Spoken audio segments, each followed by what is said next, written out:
ሰላም ጤና ይስጥልን ክብራትና ክብራን ተመልካቾቻችን ከናሁ ቴሌቪዥን ዘወትር በዚህ ሰዓት ወደ እናንተ የሚደርሰው የሀገር ቤትና የባህር ማዶ ስፖርታዊ መረጃችን ካሁን ሰዓት ጀምሮ ወደ እናንተ ይደርሳል። ለዛሬ ለሐሙስ ዳር 11 2018 ዓ.ም የተለያዩ የሀገር ቤትና የባህር ማዶ ስፖርታዊ መረጃዎችን ወደ እናንተ እያደረስን ቆይታ እናደርጋለን። መረጃዎቹን አሰናድቶ ወደ እናንተ በማድረስ ገዛይ እንዱላ የካሜራ ባለሙያችን ፍቃዱ ወልደትንሳይ ከኛ ጋር ቆይታ ያደርጋል። አብራችሁን እንድትቆዩ የአክብሮት ግብዣችን ነው። አብራችሁን ነው።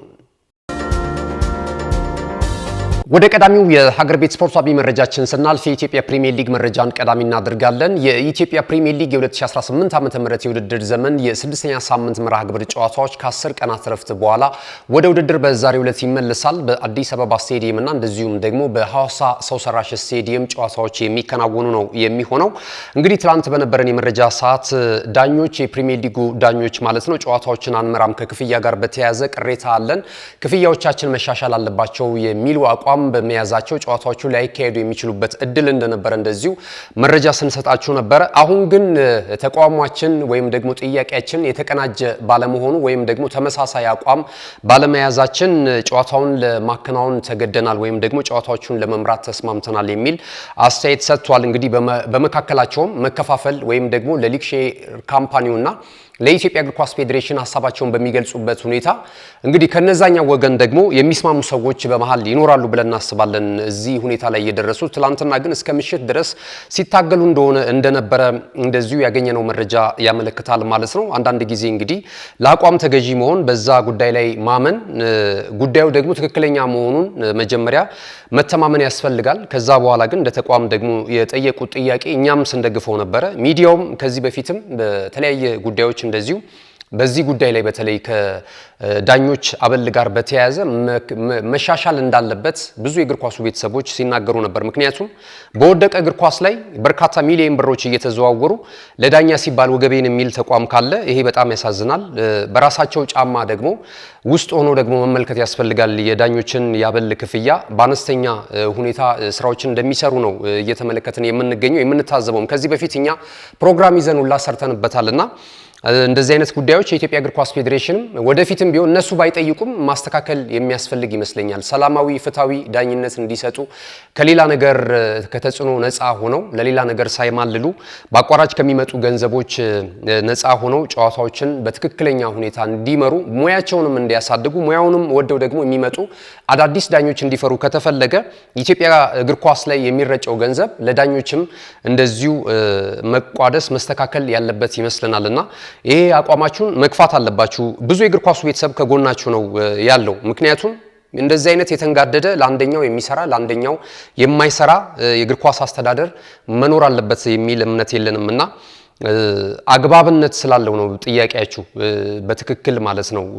ይህንን ነገር እንግዲህ በማህበራችሁ አማካኝነት ለአመናችሁበት ነገር ተቀናጅታችሁ መታገል መቻል አለባችሁ። ሌሎች ዳኛ የሚሆኑ አሉ እንደ አሪያ የሚያዋቸው እንደነ ኢንተርናሽናል ዳኛ ሊዲያ ታፈሰ እንደዚሁም ኢንተርናሽናል ዳኛ በአምላክ ተሰማ አሁንም እየመጡ ያሉ ከዚህ በፊትም ለዳኝነት ብዙ መስዋዕትነት ከፍለው ያለፉ ዳኞች አሉና አሁንም ድረስ ዳኝነት እንደ ተራ ነገር የሚታይ ነው። ነገር ግን ደግሞ የሆነ ስተት ሲታይ ደግሞ ጎልቶ ለእግር ኳሱ መዳከም ሁሉ እንደዋና ተደርጎ የሚጠቀስበትን አጋጣሚዎች እንመለከታለንና ጥቅም ሲኖር ደግሞ በጋራ መካፈል ያስፈልጋል።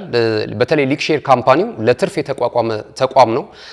ክለቦችንም ይሁን ሙያተኞችን ማክበር መቻል አለበት። ስፖርተኞችንም ማክበር አለበት። ከሚመጣው ጥቅም አንጻር ደግሞ በጋራ መጠቀም አለባቸው የሚል እምነት አለ እንደናው ስፖርትና ግፉበት ብለናል። ዛሬ የሚደረገውን የጨዋታ መርሃ ግብር ወደ እናንተ እናደርስ። ዛሬ እንግዲህ በአዲስ አበባ ስቴዲየም አዲስ አዳገቢው ክለብ ነገሌ አርሲ ከአዳማ ከተማ ጋር ጨዋታቸውን ያደርጋሉ። ነገሌ አርሲ እስካሁን ድረስ ሙሉ 3 ነጥብ አላስመዘገበም። ጨዋታዎችን እያሸነፈ አይደለም የሚገኘው። ደግሞ አዲስ አዳጊ ከመሆኑ ጋር በተያያዘ እንግዲህ በፕሪሚየር ሊጉ ብዙ የሚያስተካክላቸውና ብዙ በሂደት የሚማራቸው ነገሮች ይኖራሉ። ወደ አሸናፊነት መምጣት ግን በቀጣይ በሊጉ ለመሰንበት ለመቆየት ላለመውረድ የሚጠቅመው ይመስለናል። አዳማ ከተማ በአሰልጣኝ ስዩም ከበደ ባንጋፋው አሰልጣኝ እየተመራ ጥሩ ጅማሩን እያስመለከተን ይገኛል። እስካሁን ድረስ ሽንፈት አላስተናገደም። አዳማ ከተማ 9 ነጥቦችን ይዟል። 5 መርሃ ግብሮችን አከናውኖ በጣም በጥሩ ሁኔታ ላይ ነው የሚገኘው።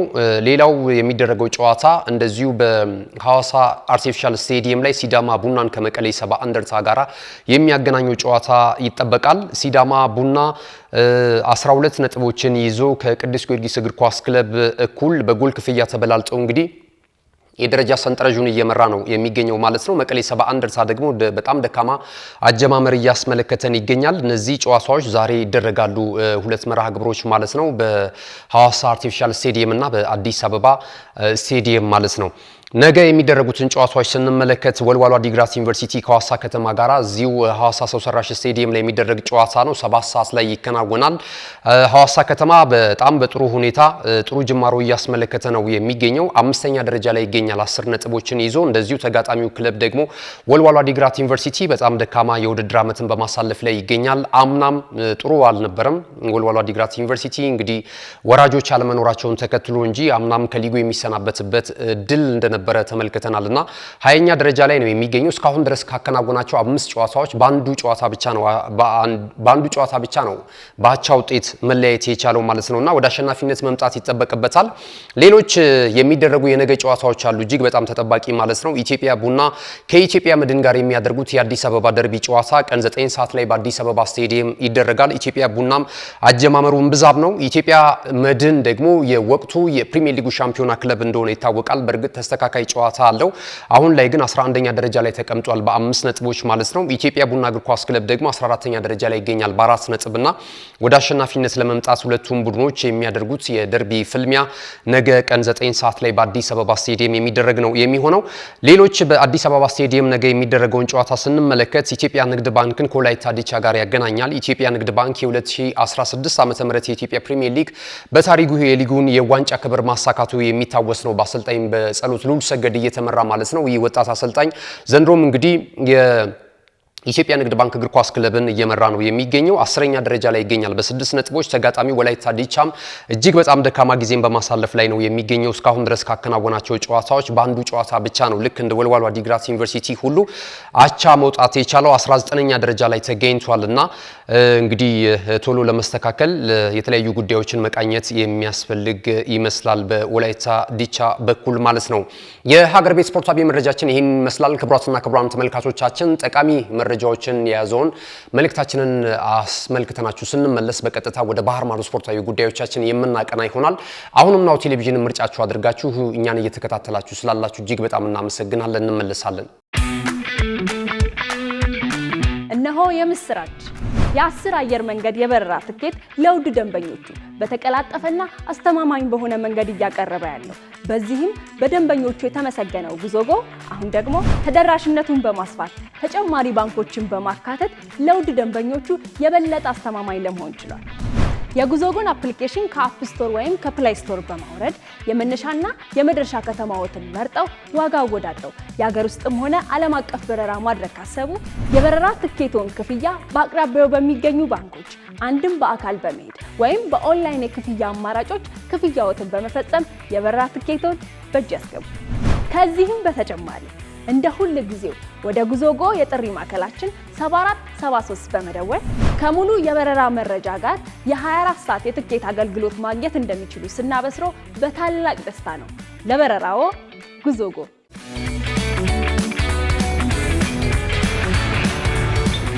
ካሽጎ በየትኛውም ዓለም ሆነው በማንኛውም ሰዓት ለወገኑ የሚደርሱበት ፈጣን የገንዘብ መላኪያ ተከፈተሎ። ማስተርና ቪዛ ካርዶን በመጠቀም ከ5 እስከ 20 ዶላር የሚልኩበት አዲስ የገንዘብ መላኪያ መንገድ።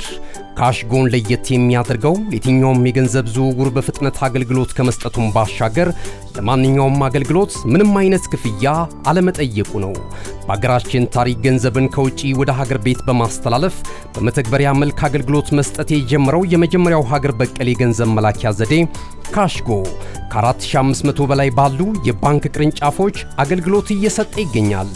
ገንዘቦን በሰኮንዶች ልዩነት ውስጥ ይፈልጉ በአካውንቶ ወይንም በእጆ ቆጥረው የሚወስዱበት ልዩ ዘዴ። በቅርቡ ሁሉንም ኢትዮጵያዊ ባለቤት ለማድረግ ጉዞ የጀመረው ካሽጎ ዛሬውኑ መተግበሪያውን በስልኮ ላይ በመጫን የአገልግሎቱ ተጠቃሚ ሆኑ። ፍጥነት መለያችን፣ ኢትዮጵያን መክፈቻችን፣ ካሽጎ ነው መላኪያችን። ካሽጎ የአዲሱ ትውልድ ብራንድ። ተመልሰናል። ክቡራትና ክቡራን ተመልካቾቻችን ይህ ናሁ ቴሌቪዥን ነው። ናሁ ስፖርትን የዕለተ ሐሙስ መሰናዷችንን በመከታተል ላይ ትገኛላችሁ። ቀደም ሲል የሀገር ቤት ስፖርታዊ መረጃዎችን ወደ እናንተ አድርሰናል። ከዚህ ሰዓት ጀምረን የባህር ማዶ የተለያዩ መረጃዎችን ወደ እናንተ እያደረስን የመረጃ ሰዓታችንን የምናጠናቅቅ ነው የሚሆነው። የባህር ማዶ ስፖርታዊ መረጃዎቻችን የሚጀምሩት ከአፍሪካ ነው። የ2025 የካፍ ምርጥ የእግር ኳሱ ሜዳ ኮከቦች በአሰልጣኝነት በተጫዋችነት ምርጥ ክለብ ምርጥ ብሔራዊ ቡድን በሴትም በወንድም ትላንት እንግዲህ በሰሜን አፍሪካዊቷ ሀገር ሞሮኮ ራባት ላይ ተከናውኗል። ትልልቅ የእግር ኳሱ ቤተሰቦች ትልልቅ የእግር ኳሱ ሌጀንዶች እንደዚሁ በክብር እንግድነት ተገኝቷል። ትላንት በነበረው የሽልማት ስነ ስርዓት ላይ ማለት ነው።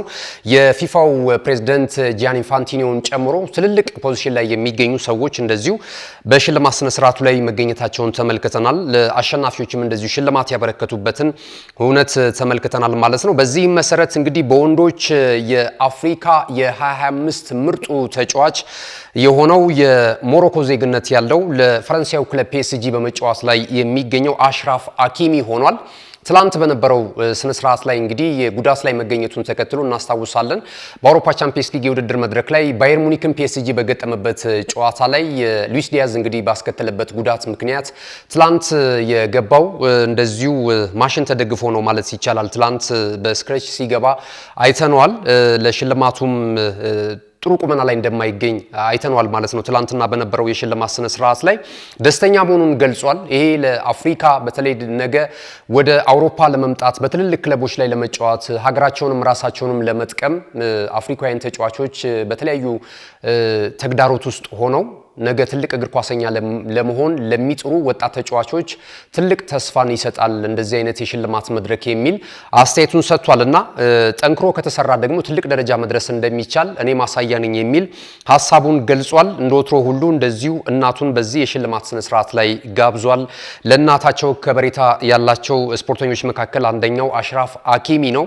ትልቅ ክብር አለው ለሱ እዚህ መድረስም እናቲቱ እንግዲህ ትልቅ አበርክቶ እንዳላት ነው የገለጸው ማለት ነው። እና ትላንት በነበረው የሽልማት ስነ ስርዓት ላይ እንደዚሁ እናቱን ያከበረበትን ሂደት ለብዙዎች አሪያ ይሆናል ብለን ነው ይህንን መረጃ ወደ እናንተ ያደረስነው።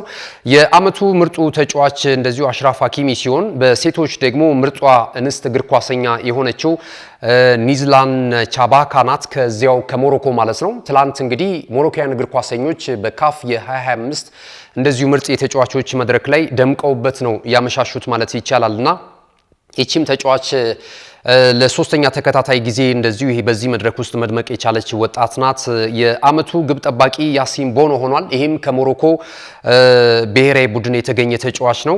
ይሄ ተጫዋች የአመቱ ምርጥ ግብ ጠባቂ ሆኗል። የአመቱ ምርጧ ሴት ግብ ጠባቂ እንደዚሁ ቻማላ ኖዶዚ ሆናለች ከናይጄሪያ ማለት ነው። እቺም ግብ ጠባቂ እጅግ በጣም አስገራሚ ናት። ወደፊት በትልቅ ደረጃ ልንመለከታት እንችላለን። የአመቱ ምርጥ ወጣት ተጫዋች ደግሞ እንደዚሁ በወንዶች ኦስማን ሆኗል። ኦስማን ማማ ከሞሮኮ ማለት ነው።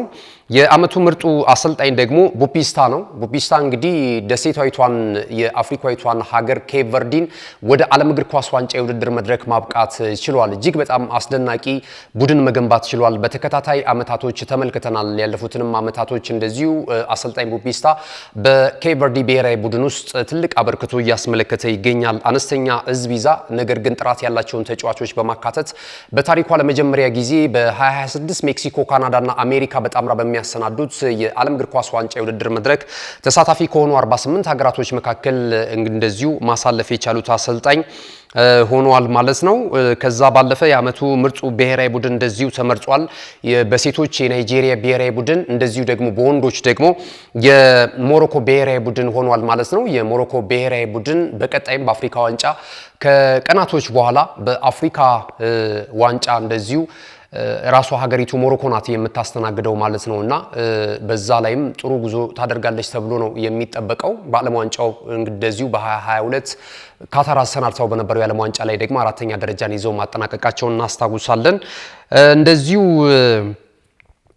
የሌሎች ሽልማቶችም ተደርጓል። የሀገር መሪዎችም እንደዚሁ ተመስግነው እውቅና ተሰጥቷቸዋል።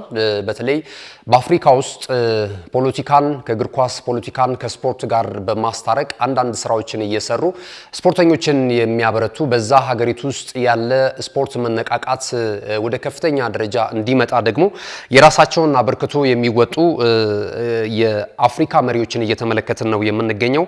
አንደኛው የኬንያው ፕሬዝዳንት ዊሊያም ሩቶ ናቸው። እኚህ እንግዲህ ፕሬዝዳንት በቅርቡ እየተመለከትን እንገኛለን።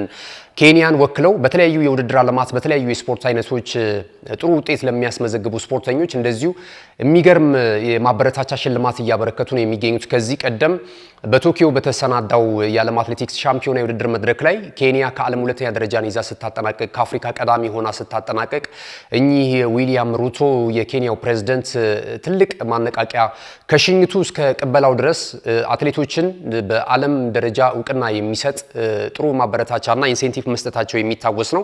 ከዛም ባለፈ እንደዚሁ በቻንም በተደረገው ውድድር ቤኒ ማካርቲ ነው የኬንያን ወይም ደግሞ የአራምቢዎቹ ብሔራዊ ቡድን አሰልጣኝና በዛ ላይም እንደዚሁ በየጨዋታው ጨዋታ ሲያሸንፉ ኢንሴንቲቭ እንደሚሰጡ ከፍ ያለ የኬንያ ሽሊንግን ሲያበረክቱላቸው እንደነበረ ተመልክተናልና ዊሊያም ሩቶ በእግር ኳሱ ላበረከቱት አስተዋጽኦ እንደዚሁ ትላንት ምሽት የ2025 ምርጡ ፕሬዝዳንት በመባል ለስፖርቱ ብቻ ባለው አበርክቶ እንደዚሁ ልዩ እውቅናና ሽልማት ተሰጥቷቸዋል። ሙሴቪኒ እንደዚሁ የዩጋንዳው ፕሬዝዳንትም በተመሳሳይ በሀገሪቱ ውስጥ ላለው የስፖርት መነቃቃት ላበረከቱት ለእግር ኳሱ በተለይ ላበረከቱት አስተዋጽኦ እንደዚሁ ተመስጋኝና እውቅና የተሰጣቸው የፕሬዝዳንት ሆኗል ማለት ነው ሙሴቪኒ። ከዛ ባለፈ ሳሚያ ሱሉ የሐሰን የታንዛኒያው ፕሬዝዳንት ናቸው። እኚህም እንደዚሁ በታንዛኒያ ያለውን መነቃቃት እየተመለከትን እንገኛለን። የታንዛኒያ ብሔራዊ ቡድን በአፍሪካ ዋንጫው ያለፈ የታንዛኒያውን ብሔራዊ ቡድን አይተናል። እኛ ምድብ ላይ ነበር እንደምናስታውሰው እንደዚሁ ወደ አፍሪካ ዋንጫው ማለፍ ችላለች። በዓለም ዋንጫው ማጣሪያ ጥሩ እንቅስቃሴ ማድረግ ችለዋል። ወደ ዓለም ዋንጫው ማለፍ ባይችሉም ማለት ነውና የታንዛኒያን ፕሬዝዳንት በዚህ መልኩ ተመርጠዋል። የካፍ ምርጡ ወንድ ዳኛ ኦመር ሃርታን ሆነዋል። እንደዚሁም በሴት ደግሞ ምርጧ ዳኛ ሻሚራ ናባዳ ከዩጋንዳ እጅግ በጣም የሚገርም ነው። እንግዲህ የሽልማት ስነ ስርዓቱ ምን ያህል ፎርማል እንደሆነ ከዳኞች እስከ ተጫዋቾች ድረስ አሰልጣኞች፣ ፕሬዝዳንቶች እንደዚሁ ለእግር ኳሱ እድገት ያላቸው አበርክቶ ተመርጧል ማለት ነው። በክለብ ግብፁ ክለብ ፒራሚድስ ሆኗል። ፒራሚድስ እንግዲህ በቅርቡ በካፍ ቻምፒየንስ ሊግ የውድድር መድረክ ከኢትዮጵያ መድን እግር ኳስ ክለብ ጋር ጨዋታ አድርጎ በደርሶ መልስ ድምር ውጤት በማሸነፍ እንደዚሁ ወደ ቀጣዩ ዙር ያለፈበትን ሂደት ተመልክተናል ማለት ነው። እንግዲህ አንጋፋ ከሚባሉ የወቅቱም የካፍ ቻምፒየንስ ሊግ ሻምፒዮና ነውና ፒራሚድስ ትልቁ ክለብ በመባል ትላንት ምሽት እንደዚሁ ሽልማት ተበርክቶለታል ማለት ነው። ወደ ባህር ማዶ የአውሮፓ ስፖርታዊ መረጃዎቻችን ስናቀና ደግሞ እንደዚሁ የ2025 የሴቶች የአውሮፓ ቻምፒየንስ ሊግ የውድድር መድረክ የሊግ ፌስ አራተኛ ጨዋታዎች ትላንትና ምሽት በተለያዩ የአውሮፓ ከተማ ስቴዲየሞች እንደዚሁ ተከናውነዋል። ትላንት በተደረጉ ጨዋታ አርሰናል ድል ቀንቶታል። እንደዚሁ ማንቸስተር ዩናይትድ ደግሞ ሽንፈት አስተናግዷል።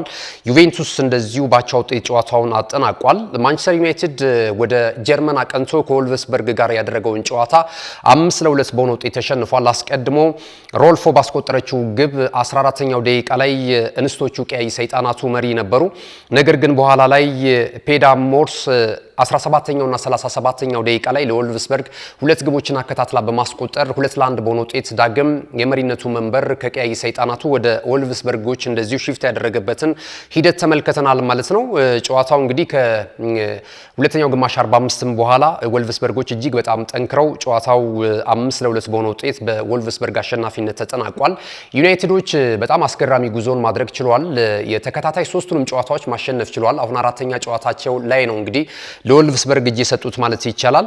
ከዛ ባለፈ ዩቬንቱስ ከሊዮን ጋር ያደረጉት ጨዋታ 3-1 በሆነ ውጤት ተጠናቋል። ሊዮን እንግዲህ በአውሮፓ በሴቶች ቻምፒየንስ ሊግ የውድድር መድረክ ላይ 8 ጊዜ መድረኩን የዋንጫ ክብር በማንሳት ቀዳሚው ክለብ ነው። ዩቬንቱስ ትላንትና ግን እንደዚሁ በቱሪን ላይ የተደረገ ጨዋታ ነው 3-1 በሆነ ውጤት ተጠናቋል። ሌላኛው የወቅቱ የአውሮፓ ቻምፒየንስ ሊግ ሻምፒዮናው ክለብ የሰሜን ለንደኑ ክለብ አርሰናል 2-1 በሆነ ውጤት ከመመራት ተነስቶ ሪያል ማድሪድን ማሸነፍ ችሏል። አስቀድመው ሪያል ማድሪዶች ናቸው። ካሎሪን ኔሪ በጣም ሲኒየር የ30 ዓመት ተጫዋች ናትና ስኮቲሻዊ ነች። እቺ ስኮትላንዳዊ የፊት መስመር ተጫዋች 43ኛው ደቂቃ ላይ ጎል አስቆጥራ ቀዳሚ ያደርጋቸው ነበረ።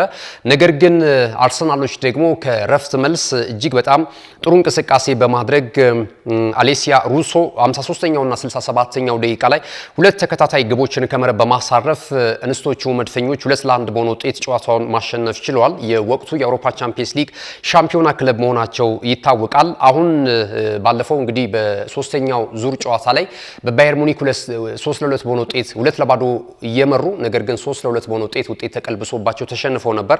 ወደ አሸናፊነት መጥቷል። ከዛ በፊትም አንድ ጨዋታ እንደዚሁ ተሸንፏል በሊዮን ይመስለኛል።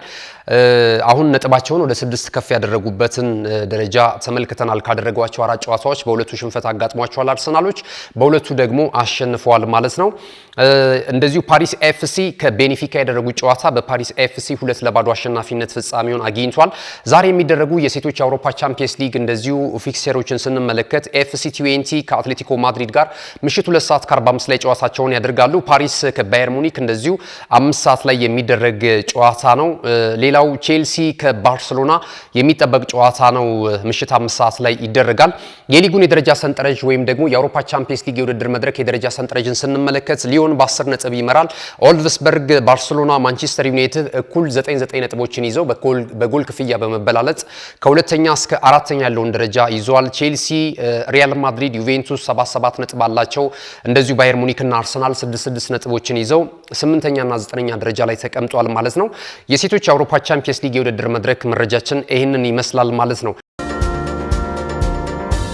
ክቡራትና ክቡራን ተመልካቾቻችን በስተመጨረሻም አጫጭር ስፖርታዊ መረጃዎችን ወደ እናንተ የምናደርስበት ሰዓት ላይ ደርሰናል። የማንቸስተር ዩናይትድን መረጃ ቀዳሚ እናደርጋለን። ማንቸስተር ዩናይትዶች እንግዲህ በ12ኛ ሳምንት የተወዳጁ የእንግሊዝ ፕሪሚየር ሊግ በሜዳቸው ኦልድ ትራፎርድ ስቴዲየም ሰኞ ምሽት ጨዋታቸውን ያደርጋሉ ከኤቨርተን ጋር ማለት ነው።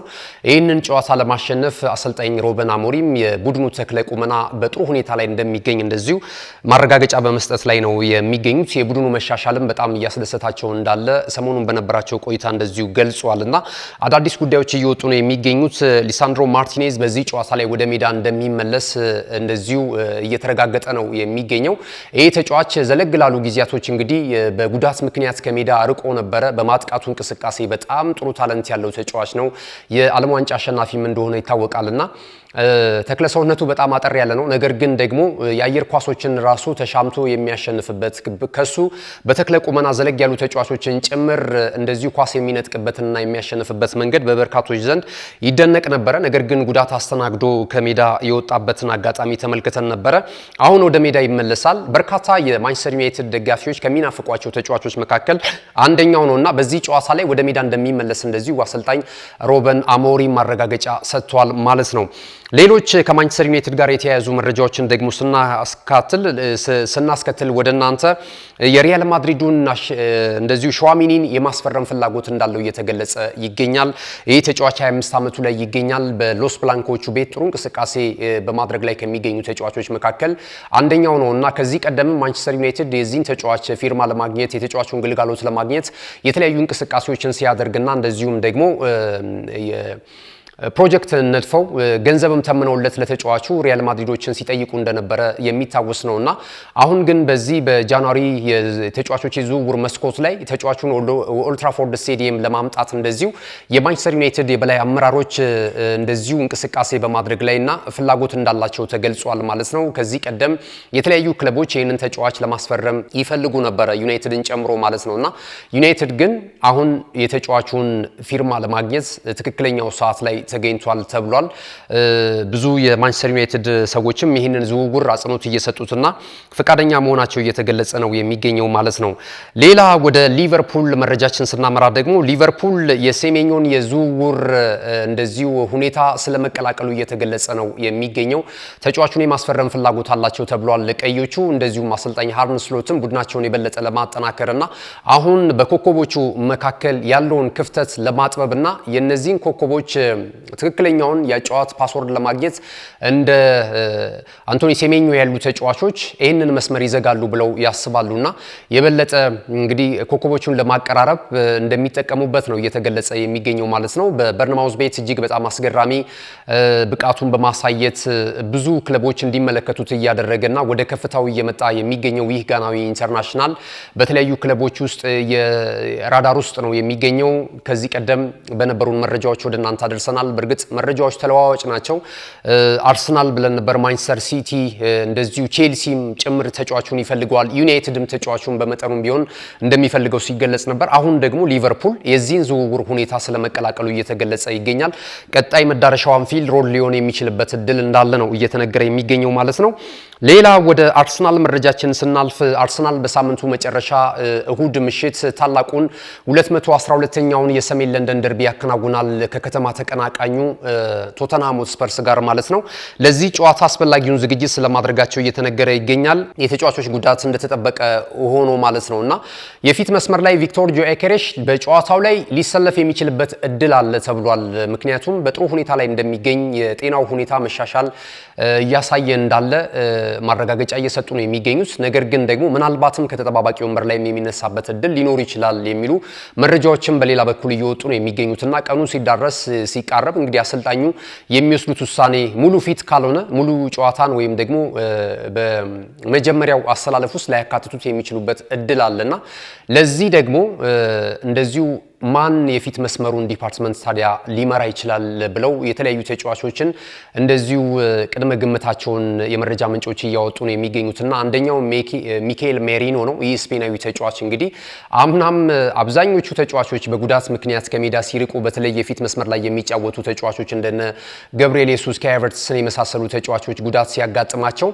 ይሄ ተጫዋች 10ኛ የ9 ቁጥር ተጫዋች ሆኖ የሚገርም ብቃት ጎሎችን እያስቆጠረ አርሰናል ሲታደግ የነበረበትን አጋጣሚ ተመልክተናል። አሁን ደግሞ ከስፔን ብሔራዊ ቡድን ጋር ወደ ዓለም ዋንጫው እንደዚሁ ባመራበት ሁኔታ በማጣሪያ ጨዋታዎቹ ላይ የሚያሳየው ብቃት ጎሎችን የሚያስቆጥርበት ሂደት እጅግ በጣም አስገራሚ ነውና አሰልጣኝ ሚካኤል አርቴታም ይህንን ቦታ በሱ ለማሸፈን ፍላጎት እንዳላቸው እየተገለጸ ነው የሚገኘው። ነገር ግን ደግሞ ወደፊት ተጠግተው የማጥቃት ብቃት ያላቸው እንደነ ኤበሬቺ ኤዜ ጥሩ እገዛ ያደርጋሉ ተብሎ ይጠበቃል። ኳሶችን ወደፊት በማሻገር ራሳቸውም ደግሞ ያልተገመቱ ኳሶችን ወደፊት በመምታት አርሰናልን በዚህ ጨዋታ ላይ ውጤታማ ለማድረግና ወደ አሸናፊነት ዳግም ለመመለስ በሰንደርላንድ ባቻ ውጤት ጨዋታውን ካጠናቀቀ በኋላ ይህንንም ሊጠቀሙበት እንደሚችሉ የተነገረ ነው የሚገኘው ማለት ነው። ክቡራትና ክቡራን ተመልካቾቻችን እንግዲህ እሁድ ምሽት 1 ሰዓት ላይ ምሽት 1 ሰዓት ከ30 ላይ በኤሚሬትስ ስቴዲየም የሚደረገው ጨዋታ በዳኛ ማይክል ኦሊቨር የሚመራ ነው የሚሆነው። ይሄ ጨዋታ በበርካቶች ዘንድ እየተጠበቀ ነው የሚገኘው።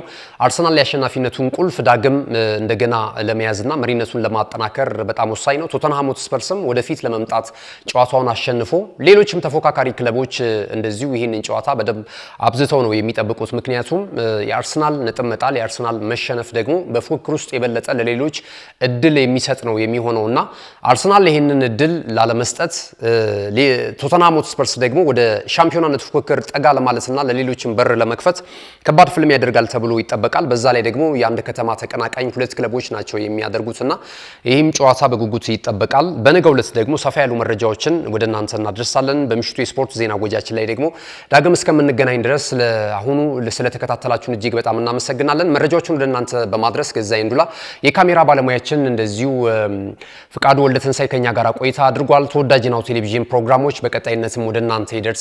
ስለተከታተላችሁን በድጋሚ እናመሰግናለን። መልካም ጊዜ ይሁንላችሁ።